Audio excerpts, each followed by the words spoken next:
Voy a empezar con esto. En estos días escuché una noticia muy alarmante, pero demasiado a mi parecer. Pero lo que sucedió luego fue aún más alarmante. Es que estamos en tiempos tan difíciles que la verdad quedé anonadado con ello. Y precisamente hoy quiero empezar una serie aquí en casa, viendo la necesidad de todo lo que estamos viviendo hoy. Voy a comentarle así a grosso modo. La noticia habla de un pastor, entre comillas, que lastimosamente violó a su hijastra y ya tenía hecho el huequito para enterrarla, ¿verdad? O sea, el plan era violarla, pues la alcanzó a violar y luego matarla y enterrarla, y luego pues ya normal, ¿verdad?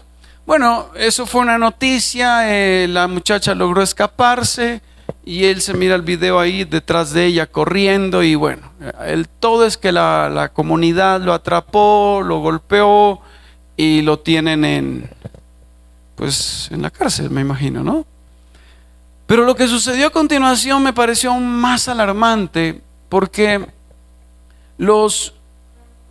esta congregación, ellos dicen que él no tuvo la culpa. Ellos dicen que es que el diablo se le metió. Entonces ahora le están echando la culpa ¿a quién? Al diablo. Eso a mí me preocupa bastante. ¿Por qué me preocupa? Porque lastimosamente hoy en día creemos en un evangelio falso. Y eso es muy alarmante dentro de la iglesia. O sea, no creemos o no tenemos el evangelio verdadero. Imagínense esta situación. O sea, ¿por qué no hacer responsable más bien a su naturaleza pecaminosa, contra la cual todos luchamos, sino que como que tratamos de lavarnos las manos y decimos, no, es que es el diablo? Y viendo esa necesidad de que lastimosamente hoy en día se malentiende o tenemos un evangelio distorsionado, ¿sí? Y eso es desde esa congregación hasta muchos que creen de la misma manera. Y yo por eso en esta noche tenía en el corazón, hace algunos días atrás, empezar una serie de Romanos.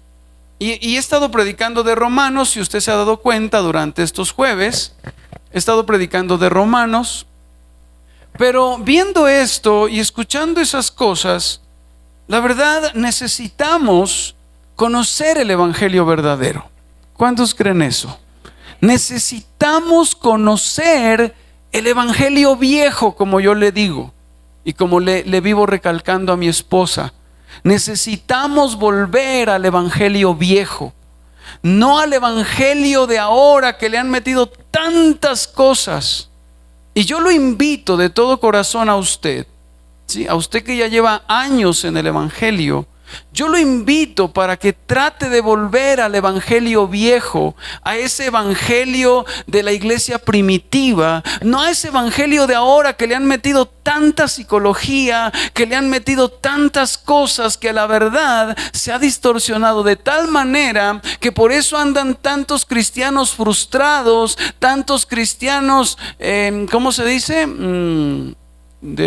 Desilusionados, porque creemos en un evangelio que no es el evangelio de antaño. Y yo por eso exhorto a la iglesia para que volvamos a ese evangelio, al evangelio de los primeros cristianos. Yo por eso, con su permiso, voy a permitirme predicar del libro de Romanos. Voy a empezar una serie del libro de Romanos de aquí hasta donde nos dé. Puede ser que nos demoremos un año, y puede ser que yo me exponga a que los jueves se vacíe más de lo que está vacío. ¿Verdad?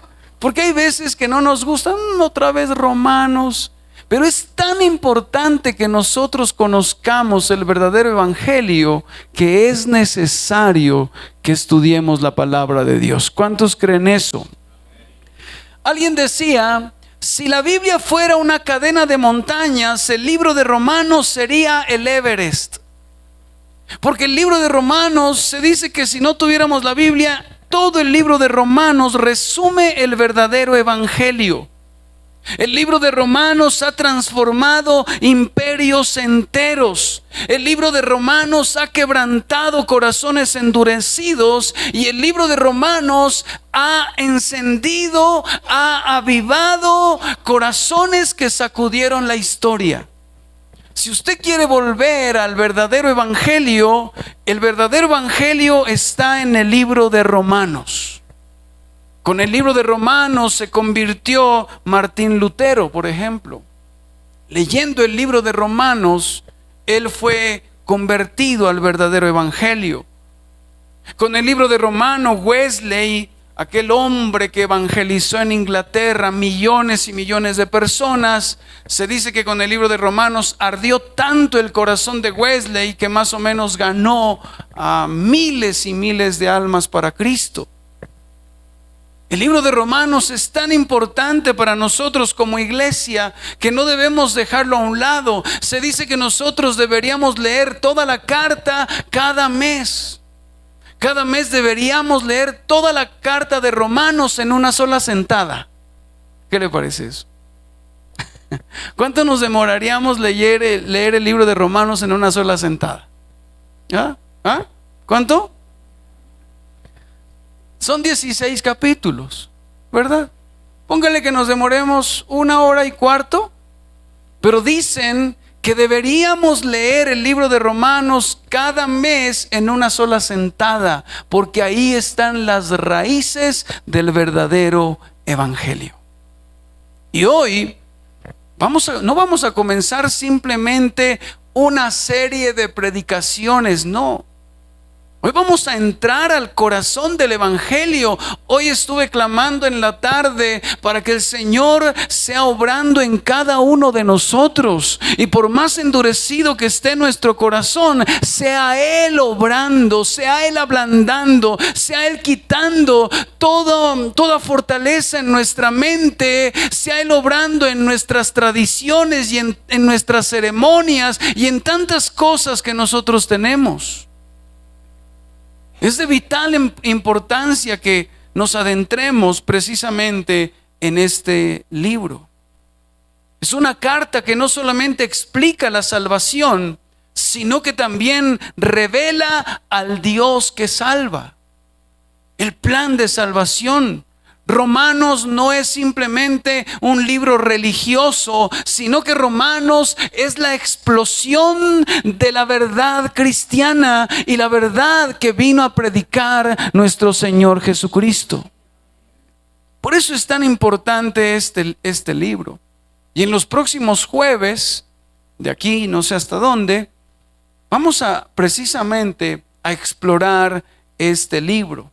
Vamos a explorar la santidad de Dios, vamos a explorar la salvación, cómo es en realidad la salvación, vamos a explorar nuestra naturaleza pecaminosa, vamos a explorar la gravedad de nuestro pecado, vamos a explorar todo lo que contiene el libro de Romanos. Vamos a explorar que la salvación no viene del hombre, sino que viene de Dios. Vamos a explorar lo pecaminoso y lo vil que somos cada uno de nosotros. ¿Y cuántos en esta noche están listos? ¿Y cuántos están listos a no perderse ningún jueves de los que vienen? Eso espero. Eso esperamos. Así que usted puede orar conmigo y pedirle al Señor que nos hable a lo largo de todos estos jueves que vamos a estar estudiando. ¿Le parece si oramos? ¿Por qué no cierra sus ojos? Oremos juntos en esta noche, pidiéndole a Dios que Él nos revele su palabra. Padre, en el nombre de Jesús, Señor, hoy escuchamos, vemos cómo se cree en un evangelio distorsionado, en un evangelio que no es el evangelio que vinieron a predicar los primeros cristianos. Hoy estamos expuestos a un evangelio, Señor, sucio, a un evangelio que le han metido tantas cosas. Y yo suplico en esta noche que a través de este tiempo y de estos tiempos que vamos a tener los días jueves, usted abra nuestros corazones y nos haga comprender el verdadero evangelio, Señor. Hoy le doy gracias por cada persona que está aquí y pido en el nombre de Jesús que use mi vida, Señor. ¿Por qué no ora por mí, por favor? ¿Por qué no ora por mí un momento? Si usted no es de los que ora por su pastor, ore un momento. Dígale: Señor, yo le pido que hable a través de su siervo. Dígale, Señor, que no se desvíe ni a derecha ni a izquierda.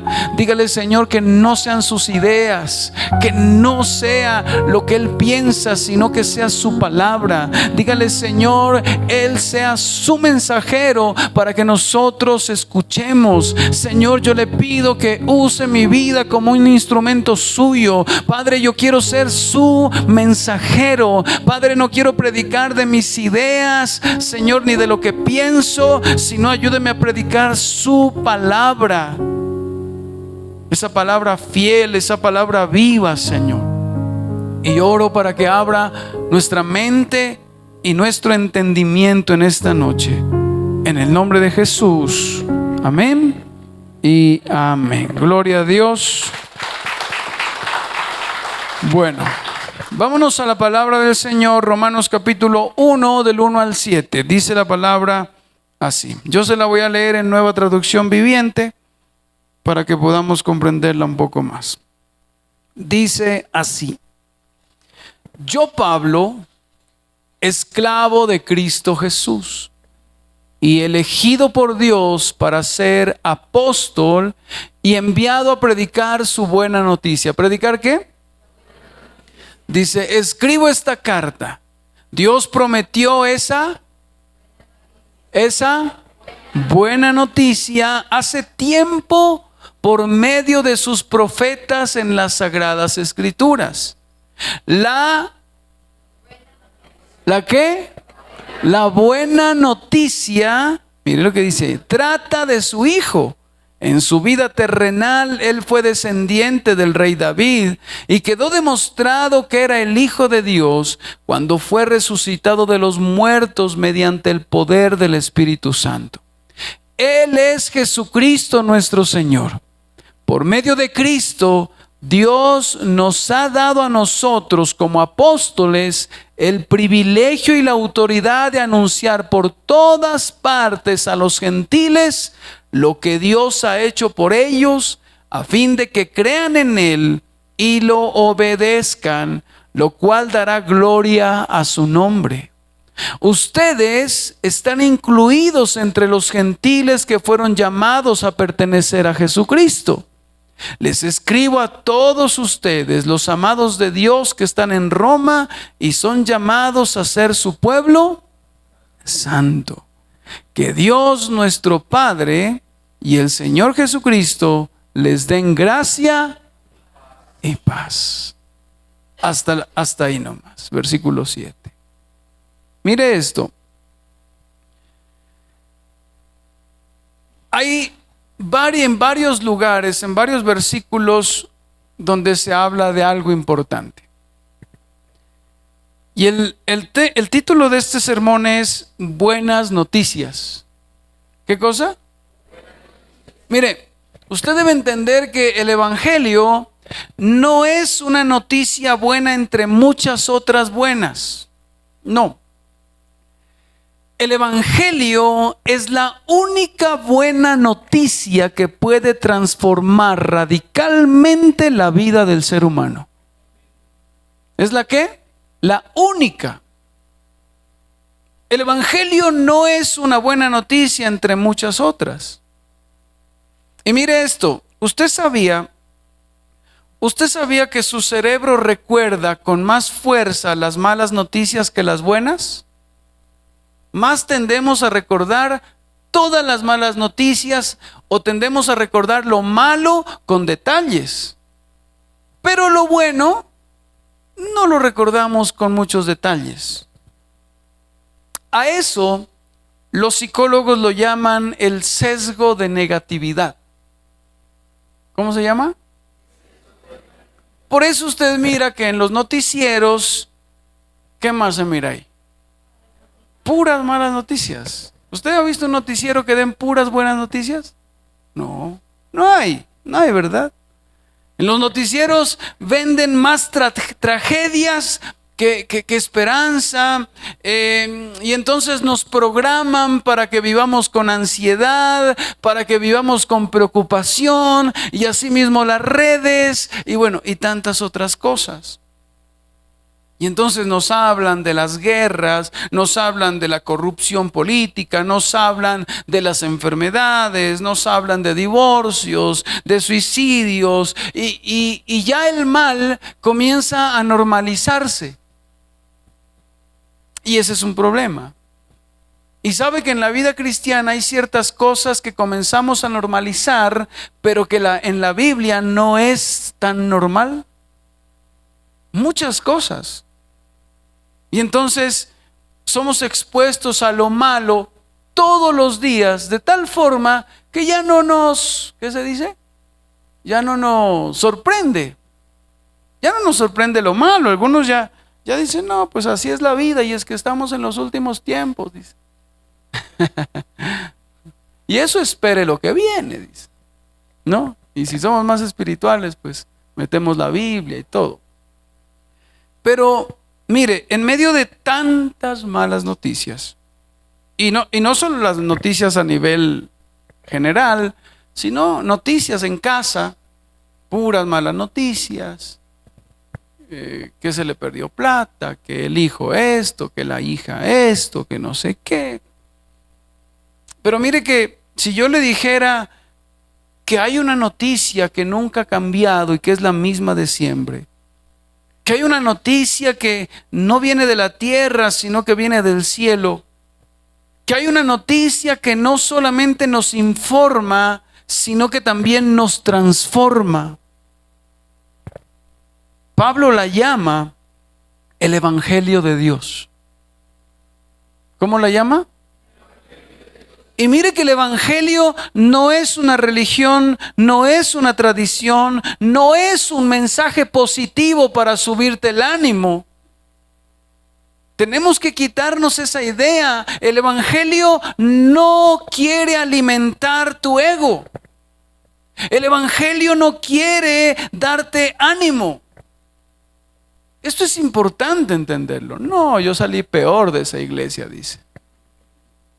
Claro, porque hemos pensado que el Evangelio es para levantarnos el ánimo. Pero si usted mira la Biblia, yo no miro un Evangelio para levantar el ánimo. Por ejemplo, dice la Biblia, a Esaú, a Jacob amé y a Esaú aborrecí. Mire estos ánimos que nos da la Biblia. Mire. A Esaú, a Jacob amé. ¿Qué le hizo pasar a Jacob Dios? ¿Ah? ¿Qué le hizo pasar a Jacob Dios? Muchas cosas malas. Y eso que era al que amaba. ¿Sí o no? Y usted mira que lo hizo pasar por una serie de situaciones muy difíciles. ¿Y a Esaú lo hizo pasar por cosas difíciles? No, solo lo prosperó.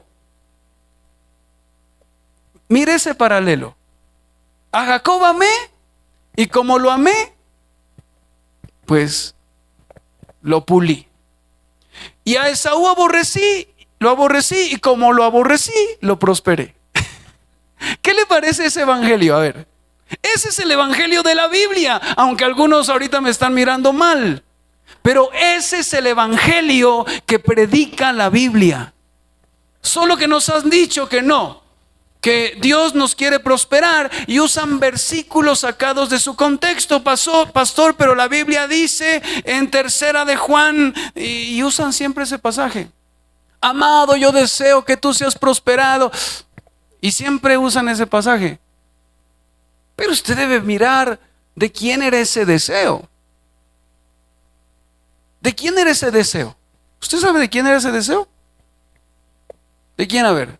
Del apóstol Juan para un hombre. Es el deseo que usted y yo podemos tener por alguien.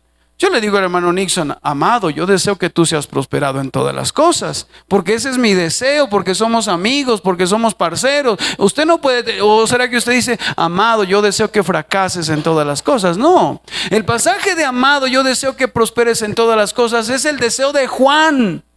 No es el deseo de Dios para ustedes. Si lo leyéramos basados en Jacob y Esaú, el Señor dijera: amado, yo deseo que fracases en todo porque te quiero formar. Dígame si no. Porque esa es la manera de Dios. Dios no te ha metido en desiertos. Esa es la manera de Dios. Dios no te ha metido en pruebas. Esa es la manera de Dios. Dios no te ha metido en el fuego. Esa es la manera de Dios. Dios no te ha hecho sufrir. Esa es la manera de Dios. No estás pasando algo que no entiendes. Esa es la manera de Dios. Y ese es el evangelio, porque Él te ama, te corrige y te está formando. Pero a veces tenemos distorsionado el evangelio. Entonces, como Él me ama, entonces yo prospero. No. ¿Por qué los que viven allá afuera ricos prosperan, pastor, y ellos no van a la iglesia? Porque a ellos Dios los aborrece. No sé si me está entendiendo. Claro, a ellos los aborrece y los hace crecer como hierba. ¿O no ha leído la Biblia? Ese es el evangelio.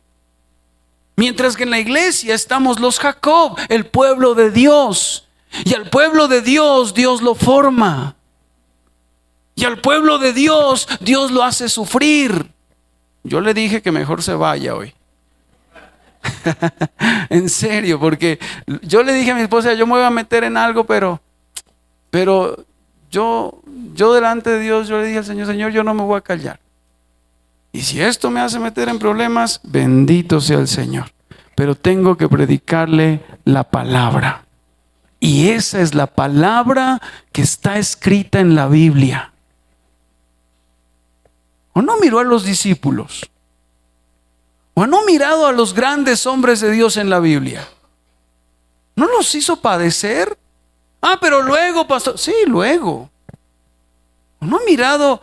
O sea, cuando usted se le abre la mente en ese aspecto y comienza a entender esto, usted comienza a mirar la Biblia desde otra perspectiva.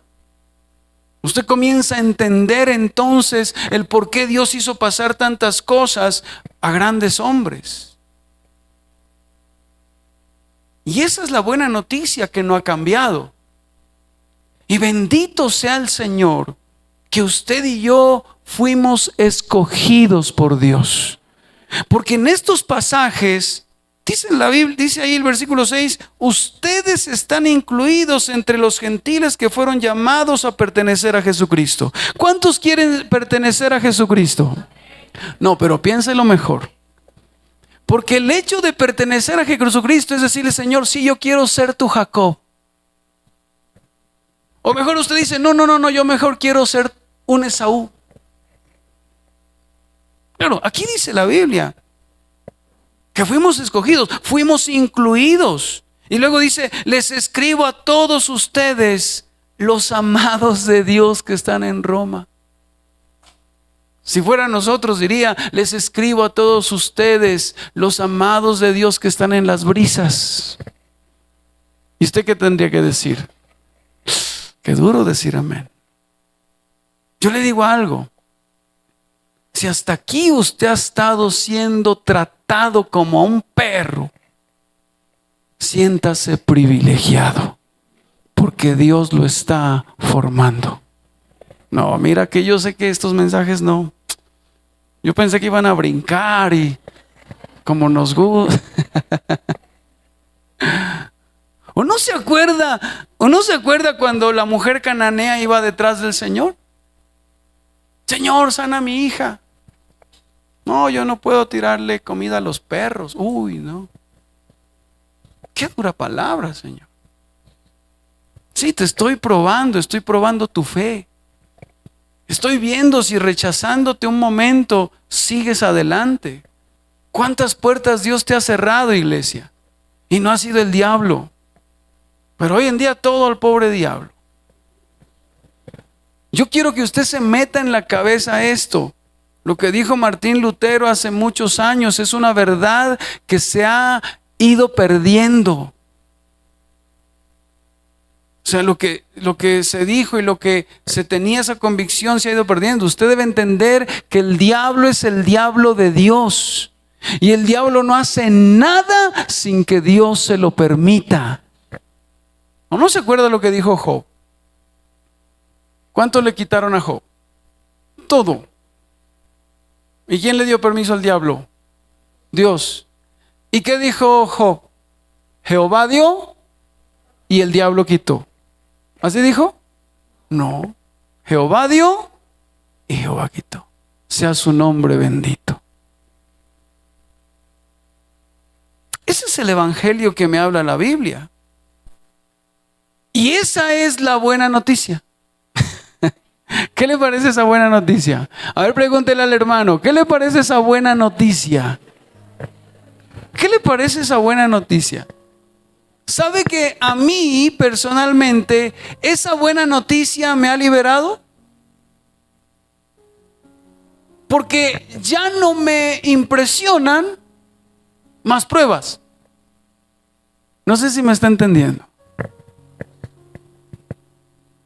Mire, es que si ponemos a hablar de esto, mire, pues le hablo un poquito de mí, aunque no debería. Espalda, ahí vamos. Muela, quebrada.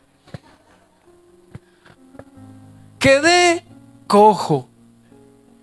No, de verdad. En estos días yo no me había dado cuenta que yo pensaba que caminaba normal. No, de verdad. Y me la creía.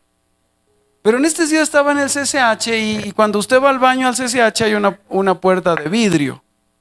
Y entonces yo comencé a ver a un cojo y yo dije, ¿quién es que? Cuando claro había sido yo. Y siempre se me viene a la mente Jacob. Y siempre el Señor me tiene con eso. A Jacob amé y por eso lo probé tanto. Y a Esaú aborrecí. Y mi esposa de chiste en chiste dice, ¿será que usted es Jacob y yo soy Esaú? Me dice. Ella dice así. Pero bendito sea el Señor que el Señor me colocó al lado de alguien que es más saludable que, mejor dicho. Así que cuando usted entiende esta buena noticia, ya no lo impresiona nada. Porque yo algún día le prediqué de Jacob. Mire todo lo que Jacob pasó en su vida. Jacob fue de derrota en derrota. Imagínese a Jacob todo lo que pasó. Empezó en el vientre, ¿sí o no? Peleando y perdió. De bebecito, perdió. ¿Verdad? ¿Y quién salió de primero? Esaú. Y era el que Dios, y Jacob era el que Dios amaba. Pero el segundo, no, dijo, vas a quedar segundo. Imagínense. Siguió la vida de Jacob. Y no, pues, Esaú peludo. Y así bien musculado. Y el otro flacuchento, bien. No, mejor dicho, dijo él, me voy a dedicar a la cocina. ¿Ha leído la Biblia o no? Mientras que Jacob era fortachón, peludo, y se iba al campo y peleaba con el tigre. Imagínense. Y el otro no. El protagonista, Esaú. Y el padre, ¿a quién amaba más? A Esaú. Claro, cazador, mi hijo predilecto. Imagínese usted a Jacob tras bambalinas. Por allá en la cocina. cuántos se han sentido así? No, yo ¿hasta cuándo Dios me va a tener así? Pues si tú eres su Jacob, hasta que el Señor diga. No, pero es que me tiene por ahí y yo nada que florezco. Espérese. A Jacob amé y a Esaú aborrecí. Y claro, usted mira a Esaú, todo bien. Claro, iba y cazaba y el padre le dijo, te voy a dar la bendición a ti. Así que ve y caza y usted ya conoce la historia.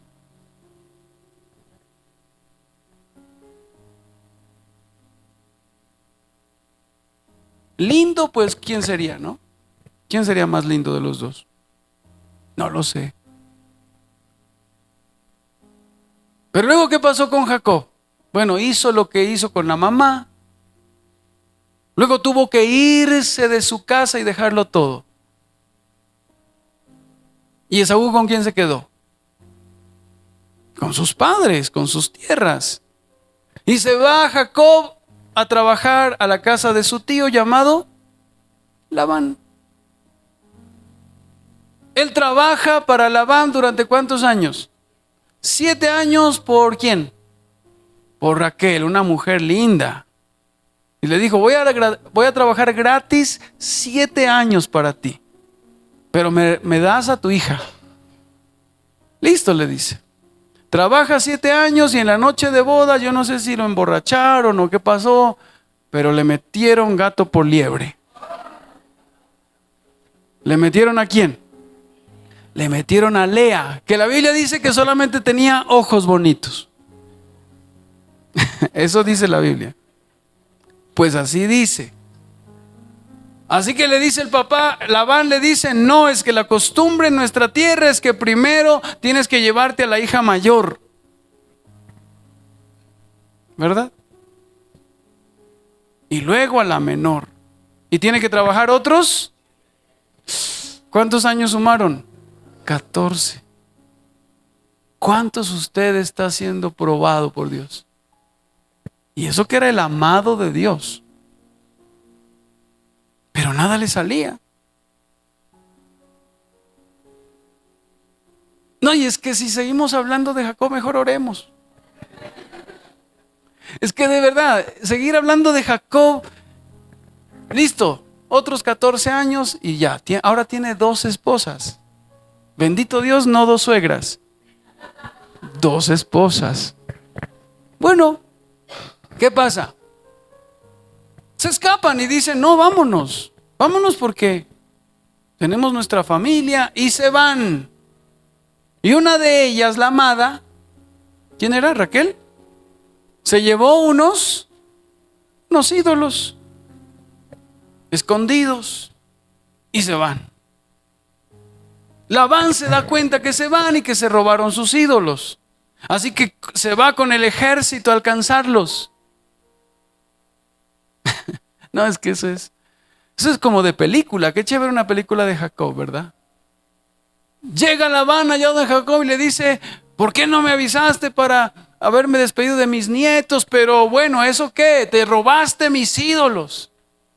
Y Jacob abrió la bocota. ¿Y qué dice? Si encuentras a alguien los ídolos, que muera. ¿Verdad? Labán va y revisa y no encuentra nada. Pero ¿quién tenía los ídolos? Raquel, a la que él amaba. Y como él dijo ese disparate, a los meses tiene el hijo y murió. Por la que había trabajado 14 años. Imagínense. Y Jacob era el que amaba a Dios. ¿Puede imaginarse eso? Y de ahí siguen una serie de sucesos. Cuando usted mira a Jacob, es de alguna manera la imagen de un hombre que siempre quiso escaparse de las manos de Dios. Siempre. Cuando quiso hacerse de a buenas con su hermano, él comienza a usar estrategias humanas en vez de meterse y preguntarle a Dios. Mire que tiene una lucha con Dios durante toda la noche, ¿se acuerda? Y él tuvo que haber ido confiando en que Dios le dijo, vete porque ya está bien tu hermano. Pero él no. Al otro día, imagínense, tuvo esa lucha con Dios. Al otro día, en vez de confiar en Dios, no dice, mandémosle regalos para ver si así se hace buenas. Y no contento con eso, cuando lo mira de lejos, se arrodilla 7 veces delante de Saúl. Y no contento con eso, se va a una tierra que Dios le había dicho que no vaya. Y era el hombre que Dios amaba. Pero ya luego en su bordón, cuando ya, mejor dicho, él glorifica a Dios por todo lo que Dios había hecho. Porque a Jacob amé y a Esaú aborrecí. ¿Qué está pasando hoy usted en su vida? No lo sé. Pero nosotros somos el Jacob de Dios. Y al Jacob de Dios, Dios no ha prometido prosperarles de la noche a la mañana. Al Jacob de Dios no ha prometido Dios usarles de la noche a la mañana. Y esto a mí me da tranquilidad. Porque el de allá afuera Dios lo hace prosperar como la hierba. Pero Dios a nosotros nos está formando. ¿Cuántos creen eso? Así que ese es el evangelio que nos empieza a describir el libro de Romanos. Y ya me colocaron instrumental, hola. Bueno, ese es el evangelio. Y ese evangelio viene de Dios. El evangelio no viene del hombre. El apóstol Pablo escribe: Pablo, siervo de Jesucristo, llamado a ser apóstol, apartado para el evangelio de Dios. Usted y yo fuimos apartados para el evangelio de Dios, no para el evangelio de los hombres. Escuche bien eso. ¿Para el evangelio de quién? Pero ¿cuál es más atractivo? ¿Cuál es más atractivo? El evangelio de los hombres. Porque el evangelio de los hombres te prometen cielo y tierra, que Dios te va a sanar, que Dios te va a prosperar, que Dios te va a bendecir, que Dios te va a dar, que Dios te va a abrir puertas, que Dios... Ese es el evangelio de los hombres. Pero el evangelio de Dios es muy distinto. Chocan. No pueden estar juntos. Por eso el apóstol Pablo deja claro desde el inicio de la carta de Romanos que él no inventó ese mensaje. Pablo fue separado para anunciar el evangelio de Dios. ¿Cuántos dicen amén? Por eso es que el evangelio no es de los hombres, aunque hoy en día se proclama un evangelio totalmente tergiversado. Hoy se ha inventado un evangelio que no es el bíblico. Y por eso hay muchos de nosotros que vivimos una vida cristiana frustrada, una vida cristiana en desilusión. Entonces, ¿estás enfermo? Entonces, tienes alguna situación en casa, Dios te ha cerrado puertas, Dios te está formando, te está preparando. ¿Cuántos dicen amén?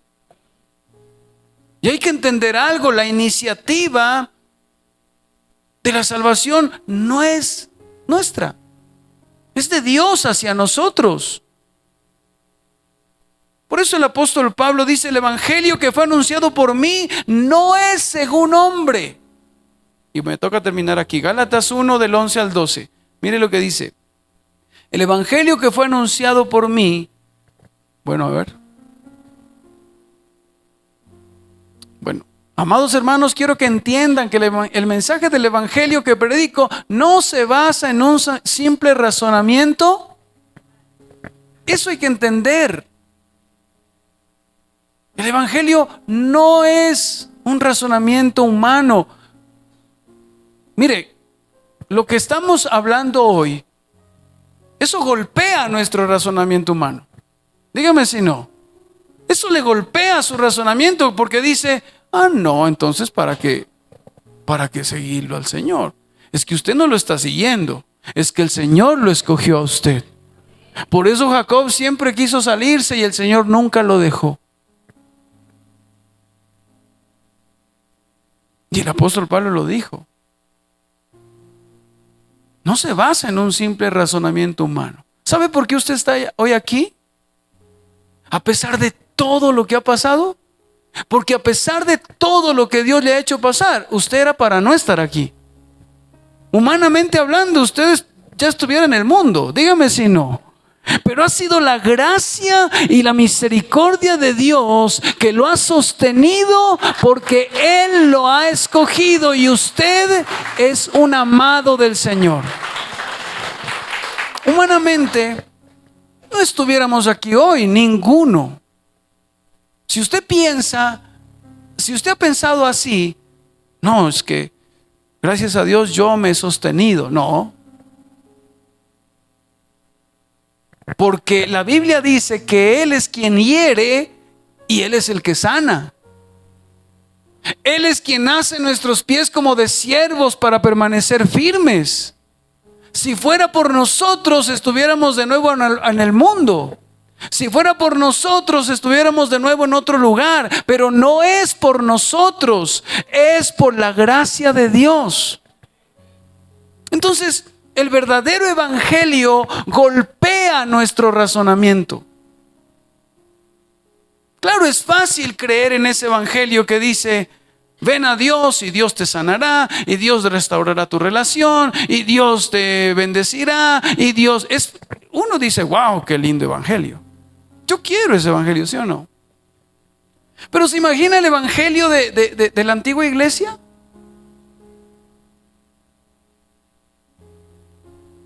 ¿Se imagina ese evangelio de antes? Donde tenían que decir: ven a Cristo y vas a tener que andar corriéndote de que no te maten. Ven a Cristo y tendrás que dejarlo todo por Él. Ven a Cristo porque Cristo será suficiente para ti y no vas a necesitar más nada. Ese es el evangelio de antaño.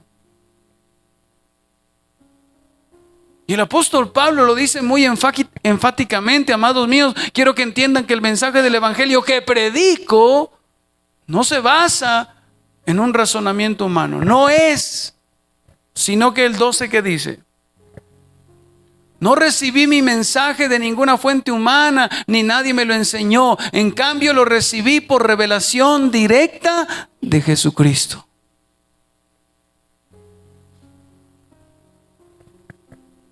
Alguien decía: un paciente con cáncer no necesita autoayuda. No necesita solo que se le dé ánimo. Un paciente con cáncer necesita que le den el diagnóstico certero y le den el tratamiento eficaz. Así es el alma nuestra, no necesita motivación. Algunos me saben decir: no, pastor, motive más para que vayan. No, nuestra alma no necesita motivación, necesita rendirse a Cristo por completo. Algunos dicen: no, pastor, motive para que ofrenden. No. Lo que necesitamos es ser cautivados por el Señor Jesucristo en nuestra alma.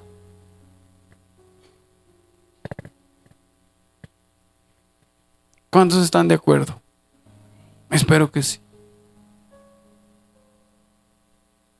Espero que sí, porque vamos a estar predicando precisamente de esta realidad. El evangelio no es un plan B. El evangelio no es un parche. El evangelio es lo que usted y yo necesitamos, pero el verdadero evangelio. Y termino con esto y acabo. En Primera de Samuel, ¿primera o segunda? Ay, no, ya ahora. Ya le digo. A ver si me acuerdo dónde está. Mire esto que es bien fuerte. Primera de Samuel. Ya. El versículo. Y con esto oramos. El versículo, desde el capítulo 4. Miren esto que es bien impactante. Yo se lo leí a mi esposa en estos días. Primera de Samuel, capítulo 4, en Nueva Traducción Viviente. ¿Sí? Primera de Samuel 4. Sí.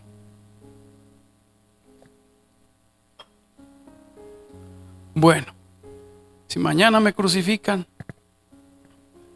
usted ya sabe. Primera de Samuel 4:1 dice así. ¿Dónde estamos? No, Primera de Samuel 4. No, en Nueva Traducción Viviente. No, acá tengo otra cosa. Qué raro. En aquel tiempo dice, Israel estaba en guerra con los filisteos. Hola, qué raro, ¿no? Sí. Sí. Perdón. Es que estoy nervioso.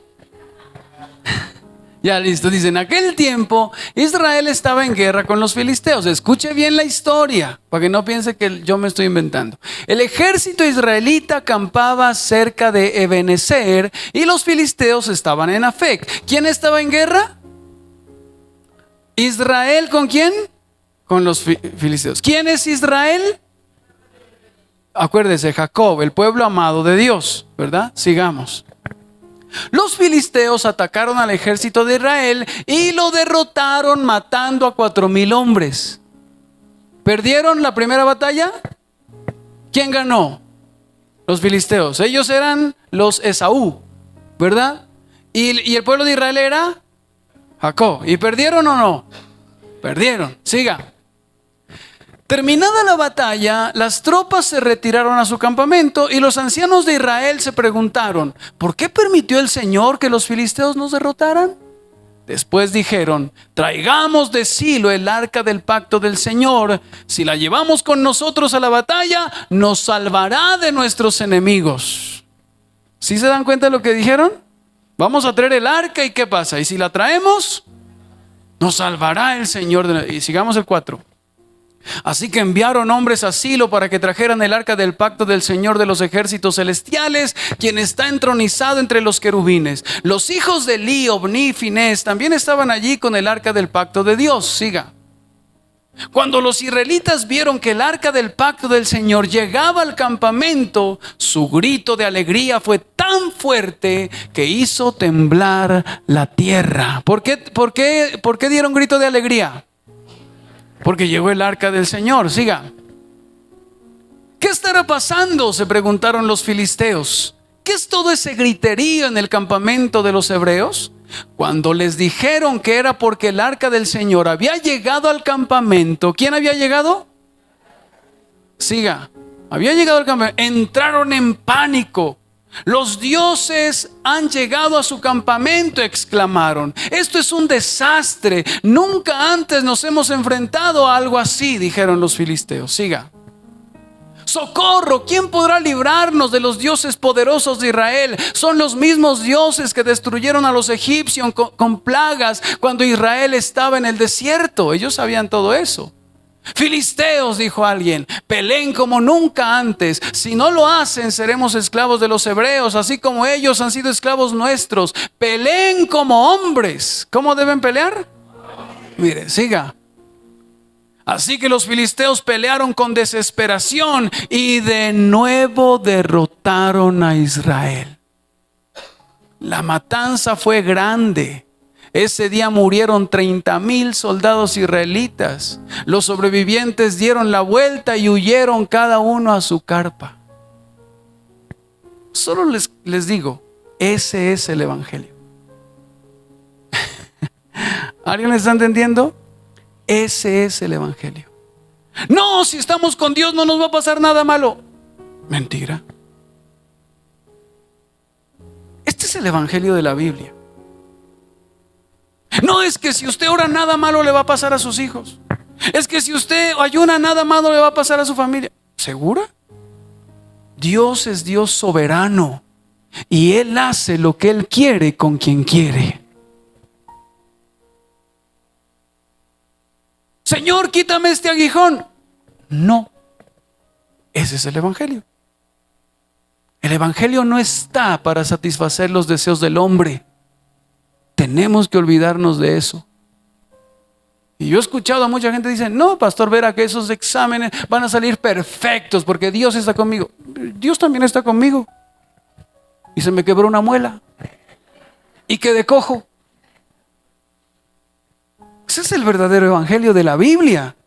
Y puedo mostrarle miles de ejemplos. Ay, pero pastor, algunos sí los prosperó. Sí, porque Dios hace como Él quiere.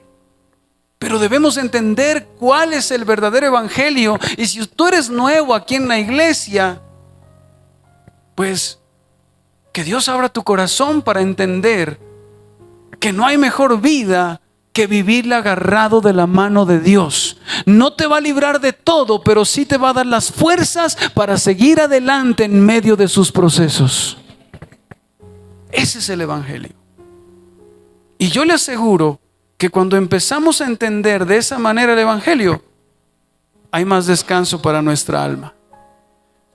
Y ya no oramos para que Dios haga lo que nosotros queremos, sino que oramos ahora diciéndole: Señor, no sea lo que yo quiero, sea lo que tú quieras. Sea lo que tú quieras. Y dame la fuerza a mí para aceptar lo que venga, Señor. Ese es el verdadero evangelio. Yo sé que este no es un mensaje de algarabía. Yo sé que cuando acabemos nadie me va a felicitar. Pero ora al Señor para que esta palabra te haga pensar.